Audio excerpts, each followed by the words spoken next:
Hey everybody, it's Dr. Bob at New Life Counseling Center, and today I have an interesting subject that most people have not thought about.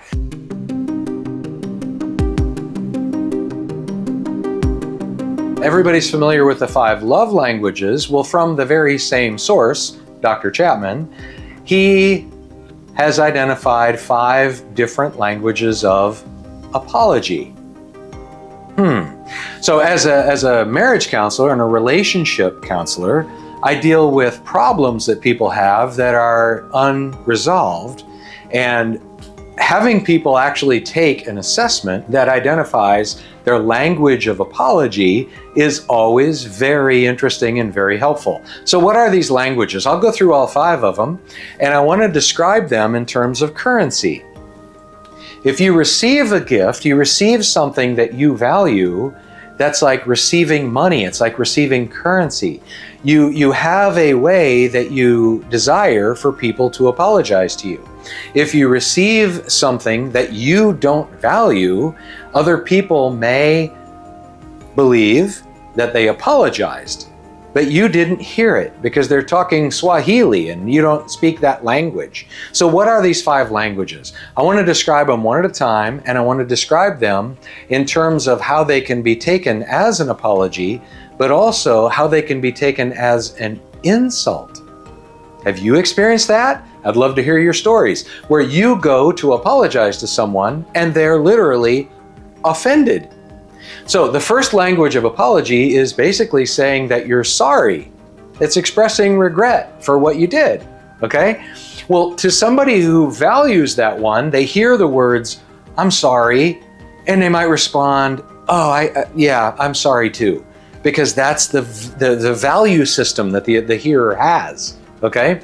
But it can be taken as a negative because they're looking for something else, which we'll get into, and it's like, I'm sorry, what? 2 English words, and I'm supposed to just, that's the end of it? They're literally offended by that. The second one is really interesting. It's accepting responsibility. So maybe some of you have had this argument. There's an argument last night, okay? You wake up the next day, you feel remorse, and then you say, hey babe, I'm sorry about last night. And they respond, what about last night? What are you sorry for doing? Okay, and then you're upset because it's like you're a dog who pooped on the carpet and your nose is being rubbed in it, and it's like, why are you shaming me? We both know not what I did last night. We both know what happened last night, okay? So nondescript, so general. For somebody who values accepting responsibility, it is cathartic for them to hear the words come from your mouth. If you don't score high on accepting responsibility, then it seems like it's a shaming exercise. So it's literally driving division between couples. The third one is making restitution, okay? This one causes a lot of division. Because some people, they want to make up for what they've done. And so it's like, here, let me make it up to you. And then they make an offer of restitution or something like that. Or, hey, I'll do anything. Just tell me what I can do. Okay? It literally can be taken as an insult when somebody doesn't value that, even though the offerer is quite sincere. The insult is, there's no way you can make up for it. What you did, the harm happened. And what are we gonna, I can't fix it. I can't believe you'd do that. And then it goes back and forth without resolution because of a different value system. And by the way, with all 5 of these, there isn't a correct one. There's only what you value and what other people value, okay? What is number 4? 4 is genuine repentance, and that is that you don't do it again. This one's tricky, really tricky, because you could have somebody that does something and they feel absolutely horrible for what they've done, and internally they repent, meaning it's like, oh my gosh, I can't believe I did that. I mean, I thought only bad people did that. I guess I'm a bad person. That doesn't fit with my sense of self. And internally, there's a resolution, I will never do that again. And in fact, that is a permanent change and you never do it again. The error on this one is that all of that processing happens internally, and rarely are the words spoken that cause the other person to realize that you are, in fact, internally apologetic. That's a problem.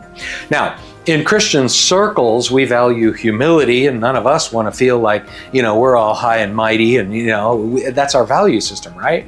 And so we don't want to come across as pharisaical or proud. And so we might say something like, oh my gosh, I did that again, and I really have a problem with that. And I may do it again. I mean, I'm not perfect, right? But are we good? What did you just say? I may do it again? It's literally the opposite of what the other person needed to hear. So what is the verbiage that you would put into apology language number 4, genuine repentance? It's this: oh my goodness, I'll never do that again.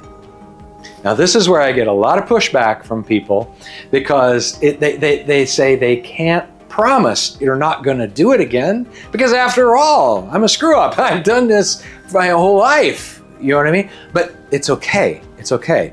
The words coming out that says, I'll never do that again, are an expression of the way that you feel. Now, some people have a hard time with that, but it's the assurance.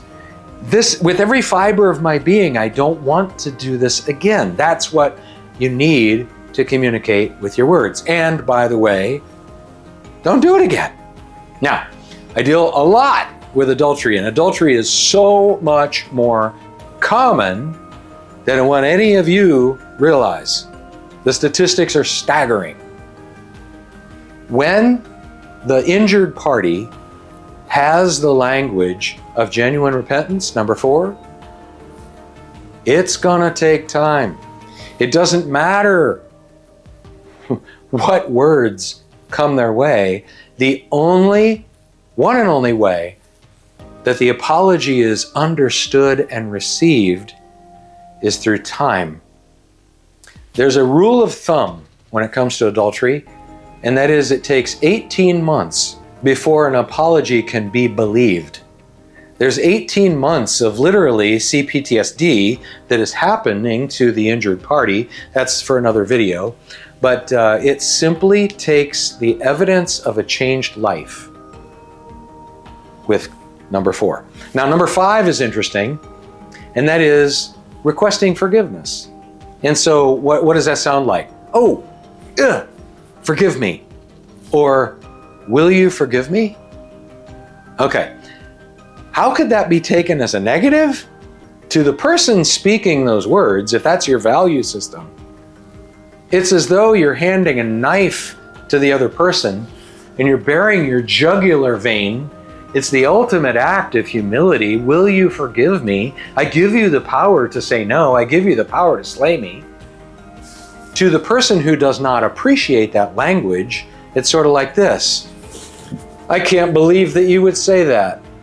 How dare you shift the burden of responsibility onto me? You put me in a position of saying, yes, I forgive you, or no, I don't. If I say yes, as far as you're concerned, yay, all is well. But if I say no, then you feel all justified, like I did everything I could. That Bob, he must be hard-hearted. God deal with him, right? And so it's amazing, really, when you really get down to it. What are the chances that in your relationships, not just marriage, children, parents, siblings, neighbors, friends, what are the chances that you're actually communicating the apology that you feel in a way that the other person can understand it? The percentages are pretty low. So I would love to hear your stories about your experiences when you're attempting to apologize and the other person didn't hear you, and then goes around telling other people they never even owned it. They never even apologized. It's frustrating, isn't it? I would also love to hear your positive stories about when you have given or received an apology effectively and why. And if you want more information, you got my number, you got my website. I'd love to share the test with you where you and your important relationships can see how you score. All right? And I look forward to seeing you in the next video.